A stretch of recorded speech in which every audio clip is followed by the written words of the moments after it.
We will discuss the volume of ongoing liquidations. And since it doesn't look good, we're going to investigate Ethereum and its activities. After that, everyone, let's look at the XRP chart. You won't want to miss it, so pay attention and stay until the very end. Without further ado, let's get started. $68,767 for Bitcoin. Ethereum is presently trading at $2,470, up 0.32% over the last day. With USDT and USDC both trading at 99 cents and XRP trading at a mean near 51 cents, it is currently up 0.46% and up 1.61%, with the entire market value of cryptocurrencies standing at $2,322 million. Now listen up, people. The important day is tomorrow. We're going to finally determine the future direction of Bitcoin. Will we witness that last liquidation, or is it time for the bull run? We recently published a new tier in case you haven't received your NFT yet. It's the Gen 2 Minimalism. Right here, you can see them. Stop picking them up, please. These will not endure. These will move quickly. Keep in mind that 30% is back in XRP. Additionally, if you decide to purchase the TLN token, which is presently trading on Bitmart while we prepare for additional exchange launches, you will be able to stake them. Purchasing with a credit card and XRP. You get more back the more you hold. It's as easy as that. Your ability to stake increases with the amount you hold. This was recently published by Bitcoin Magazine. For the first time, Hong Kong authorized a broker to sell Bitcoin and crypto-structured products. Asia is preparing. Keep in mind that we have previously discussed Asia and how they are beginning to permit and give the all-clear for cryptocurrencies to proceed. They recently received approval to act as a broker in the Bitcoin markets. The Asian markets are the second largest economy in the world when considering the quantity of money they possess. Consequently, what do you think will happen if we see institutional money from the United States and Asia enter the market? Prices rise in proportion to the amount of money received. It's that easy. For each of these assets, the timing is ideal. Ashcroft to extinguish it. The U.S. elections will be won by Trump. Bitcoin will reach $100,000.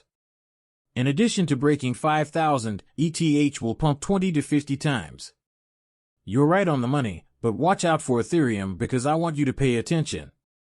The century's biggest financial scandal was ETH-gate. Greater than FTX, greater than Madoff, more than MX Global, greater than Thanos, and greater than Enron. The whales in disguise are crucial.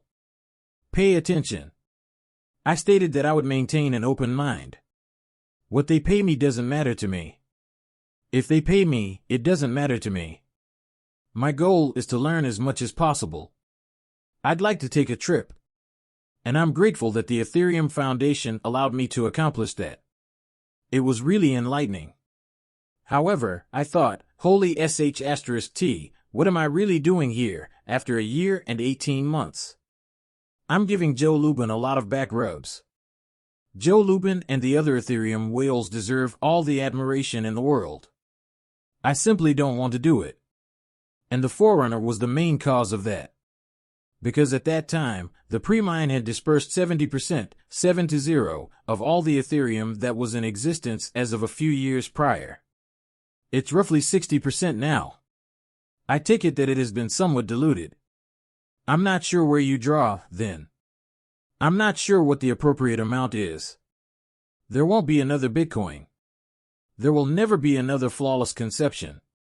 Once more, I'm not sure if 10%, 15%, or 20% is the appropriate amount. The boundary could be drawn anywhere. 60, 70, 80, 70. It's excessive. It is simply excessive by nearly a factor of 10. And in that, who are the largest holders? Vitalik is someone I know, but I'm not. By the way, Vitalik's holdings are open to the public. Yes, incredibly clear. The odd thing about Vitalik is that I don't think he's motivated by money. Simply put, no. Believe me. He is someone I know. He isn't. Yes. Joe Lubin, however, obviously is. He is an entrepreneur. Yes. Thus, Joe Lubin and Vitalik. Who are the other keys? Maybe Charles Hoskinson. Here's the thing, you know. The Ethereum Foundation multi-signature wallet address is public, in addition to the extremely limited number of individuals like Vitalik who are public. We're not sure. All right. We're not sure. I mean, I can guess that the few investors who sort of understood Ethereum around 2015 and the crypto brothers who just so happened to be in the room at the time did really well. All right. Correct. Okay. You've become a member of the foundation. However, the point is that there are probably a few hundred, 1,000, or maybe a few thousand people. The number of people is really minimal. However, some people within that have a great deal of interest. Yes. The tale is quite lengthy. And I've heard rumors, you know. It's entirely anecdotal that a relatively small group of people, roughly 1 or 2 people, single-handedly purchased a significant portion of the pre-dash, or ICO because they were allowed to join under pretenses. None existed. The fact that Ethereum clearly had an initial coin offering, ICO, and that the SEC has allowed them to get away with it still astounds me. Recall that they said they would investigate Ethereum. They claimed to be conducting due diligence. But everyone is aware of what transpired. They said they would investigate it. When they came out 2 weeks later, they claimed to be okay. They appear to be merely attempting to hide their activities. However, you hear from people who were undoubtedly present during this period, including the stealth whales, the ICO phase, the core development, and everyone who purchased Ethereum. Nothing is done here, though. It's incredible. When Bitcoin falls below 69,000, more than 200 million liquidations occur. We discussed this and agreed that when social media is really bullish, this is something to be aware of. That adjustment is constantly present. Thus, Bitcoin did not cross that $74,000 threshold. On this channel, we have been discussing it for a while. Thus, Twitter's extreme cryptocurrency optimism and the events that followed. The cost decreased. Why? Since everyone was taking their time. People, you just witnessed 200 million liquidations due to the Bitcoin correction. Everything has a rhyme. Everything happens for a reason. Simply keep an eye on the markets and their movements. Everyone is very lengthy. The markets will correct, you know that.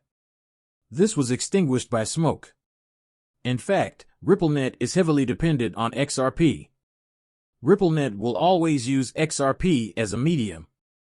Ripple wants XRP to be more widely used and have a bigger impact. XRP would play a part in digital currencies that are issued centrally. Ripple Labs continues to use XRP within its own network and works to increase its global utility. The Atlantic Press has documented all of this. In a single document, all the ideas around Ripple's decision to abandon XRP were refuted. As I previously mentioned, the most prevalent story on social media was that Ripple would no longer be using XRP since they are developing a stable currency. That is just untrue. XRP is used by the stablecoin. The native gas token on the XRP ledger is called XRP. It must use XRP if it is operating on the XRP ledger. Might that change in the future? It might. Would it be possible for them to come out and have a vote on this? And changing the rules to say that XRP is no longer the gas token on the XRP ledger would require the consent of the majority? It could, of course. People, anything may happen to any of these cryptocurrency holdings. Correct? Will it take place? Completely? No, it won't take place. To what extent does Ripple own XRP? Do you really believe that Ripple will suddenly have a worthless bag of XRP? Not in my opinion. That isn't how it operates. The U.S. courts govern XRP and Ripple. Remember this one. The Department of Justice's 2015 settlement deal between FinCEN and Ripple. The actions Ripple and its affiliates must take to align their virtual currency operations with the current regulatory environment for money services companies are formally outlined in this agreement. Many individuals overlook this. However, a settlement was reached in 2015. Between Ripple, FinCEN, and the DOJ, that was 2 years before I even got involved with cryptocurrency. Because FinCEN and DOJ were already on Team Ripple and Team XRP, many people believed that XRP would never be in a position where the SEC would target them because XRP is a security. But it's the SEC and the Wild West again. They act in whichever way they choose. Time is running out now. Following the U.S. election, Bitcoin is probably going to rise. History demonstrates this regardless of the outcome. It states that Bitcoin's price increase is unlikely to be influenced by whether Donald Trump or Kamala Harris is elected President of the United States. If history is any indication, Bitcoin will probably reach $100,000 following the U.S. election. And for the last 12 years, history has served as a guide. And what do you know? History has not been incorrect. Bitcoin's value is on par with past cycles either since the halving or since the cycle bottom. It claims that at the peak of the cycle, in 2012, when the U.S. election was held on November 5th, Bitcoin was trading at about $11. Yes, it's over $1,100. 4 years later, in 2016, the price of Bitcoin was at $700 and eventually reached $18,000.